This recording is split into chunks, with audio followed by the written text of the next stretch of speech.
आज हम बात करने वाले Ganesh housing corporation limited company के बारे में। इसे पहले Ganesh housing finance corporation limited भी कहा जाता था।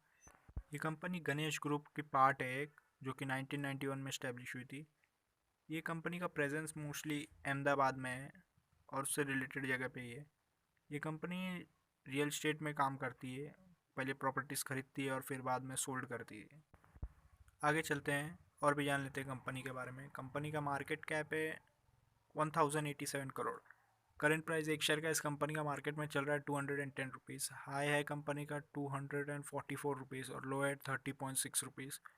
स्टॉक का पी ट्रेड हो रहा है 24.2 पे। बुक वैल्यू है कंपनी का 104 रुपीज़।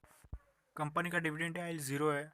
आर कंपनी ने इस साल जनरेट किया -3.81% का। आर कंपनी ने इस साल जनरेट करके दिखाया लगभग -18.7% का। आगे चलते हैं कंपनी का डेब्ट टू इक्विटी देख लेते हैं। कंपनी का डेब्ट टू इक्विटी है 0.42। प्रॉफिट आफ्टर टैक्स कंपनी ने इस साल जनरेट किया 44.9 करोड़ रुपीज़। प्रॉफिट में ग्रोथ लाया कंपनी ने 133% का। अर्निंग पर शेयर कंपनी का 8.68 रुपीज़ है। Our return on asset company ने इस साल जनरेट करके दिखाया -8.41%। कंपनी के ऊपर कर्जा है शॉर्ट और लॉन्ग टर्म दोनों मिला के 226 करोड़। कंपनी के पास कैश और बैंक बैलेंस है जिसको हम लोग कैश इक्विवेलेंट बोलते हैं, लगभग 25.3 करोड़ रुपीज़ का। क्वार्टरली रिजल्ट जान लेते हैं, कंपनी का रेवेन्यू देख लेते हैं। दिसंबर क्वार्टर 2020 में रेवेन्यू 58 करोड़ था। मार्च क्वार्टर 2021 में 98 करोड़। जून क्वार्टर 2021 में 78 करोड़। सितंबर क्वार्टर 2021 में 73 करोड़। दिसंबर क्वार्टर 2021 में कंपनी का रेवेन्यू रहा लगभग 76 करोड़ रुपीज़ का। नेट प्रॉफिट देख लेते हैं। दिसंबर क्वार्टर 2020 में नेट प्रॉफिट -35 करोड़ था। मार्च क्वार्टर 2021 में 0 करोड़। जून क्वार्टर 2021 में 5 करोड़ रुपीज़। सितंबर क्वार्टर 2021 में लगभग 15 करोड़ रुपीज़। दिसंबर क्वार्टर 2021 में नेट प्रॉफिट रहा लगभग 24 करोड़ रुपीज़। आगे चलते हैं, अर्निंग पर शेयर देख लेते हैं। दिसंबर क्वार्टर 2020 में अर्निंग पर शेयर -7.13 रुपीज़ था। मार्च क्वार्टर 2021 में -0.11 रुपीज़। जून क्वार्टर 2021 में 1.05 रुपीज़। सितंबर क्वार्टर 2021 में 2.95 रुपीज़। दिसंबर क्वार्टर 2021 में लगभग 4.79 रुपीज़ अर्निंग पर शेयर रहा। प्रॉफिट एंड लॉस स्टेटमेंट जान लेते हैं, रेवेन्यू देख लेते हैं। 2017 में रेवेन्यू 401 करोड़ था, जो कि 2018 में बढ़ के 500 करोड़ हो गया। 2019 में घट के 261 करोड़ हो गया। 2020 में कंपनी ने रेवेन्यू जनरेट किया 275 करोड़ रुपीज़। 2021 में कंपनी ने रेवेन्यू जनरेट किया लगभग 171 करोड़ रुपीज़। नेट प्रॉफिट देख लेते हैं। 2017 में नेट प्रॉफिट 74 करोड़ रुपीज़ था। 2018 में कंपनी ने नेट प्रॉफिट जनरेट किया 50 करोड़।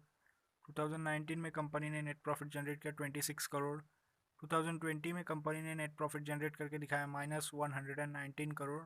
2021 में -105 करोड़ रुपीज़ नेट प्रॉफिट रहा। अर्निंग पर शेयर देख लेते हैं। 2017 में अर्निंग पर शेयर 15.93 रुपीज़ रहा। 2018 में 10.36 रुपीज़। 2019 में अर्निंग पर शेयर रहा 5.4 रुपीज़। 2020 में -24.39 रुपीज़। 2021 में अर्निंग पर शेयर रहा कंपनी का -21.38 रुपीज़।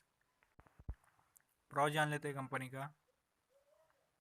कंपनी ने इस साल डेप्थ रिड्यूस किया। कंपनी से एक्सपेक्टेशन है कि आने वाले क्वार्टरली रिजल्ट कंपनी बहुत अच्छा जनरेट करके दिखाएगी, जैसा कि उम्मीद है और भी अच्छा जनरेट करके दिखाएगी। रेशो जान लेते हैं कंपनी का। कंपाउंडेड सेल्स ग्रोथ रेशो देख लेते हैं। पिछले 10 साल का एवरेज सेल्स ग्रोथ 0 है। पिछले 5 साल का एवरेज सेल्स ग्रोथ -12% है। पिछले 3 साल का एवरेज सेल्स ग्रोथ -30% है। और पिछले साल कंपनी ने रिटर्न ऑन इक्विटी जनरेट करके दिखाया लगभग 203% का।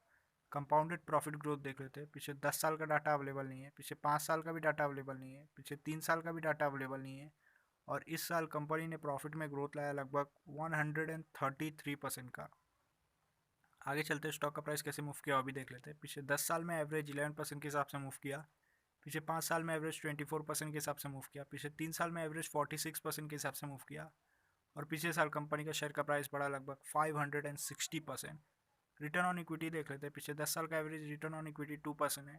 पिछले 5 साल का एवरेज रिटर्न ऑन इक्विटी -2% है। पिछले 3 साल का एवरेज रिटर्न ऑन इक्विटी -10% है। और पिछले साल कंपनी ने रिटर्न ऑन इक्विटी जनरेट करके दिखाया लगभग -19% का। आगे चलते हैं, शेयर होल्डिंग पैटर्न जान लेते हैं कंपनी का। प्रमोटर्स का होल्डिंग 56.54% है। फॉरेन इन्वेस्टर का होल्डिंग 1.02% है। इंस्टीट्यूट का होल्डिंग 0.01% है। पब्लिक होल्डिंग 42.44% है। अगर आपको इन्फॉर्मेशन अच्छा लगा तो वीडियो को लाइक करें, शेयर करें, कमेंट करें और चैनल को सब्सक्राइब कर दें।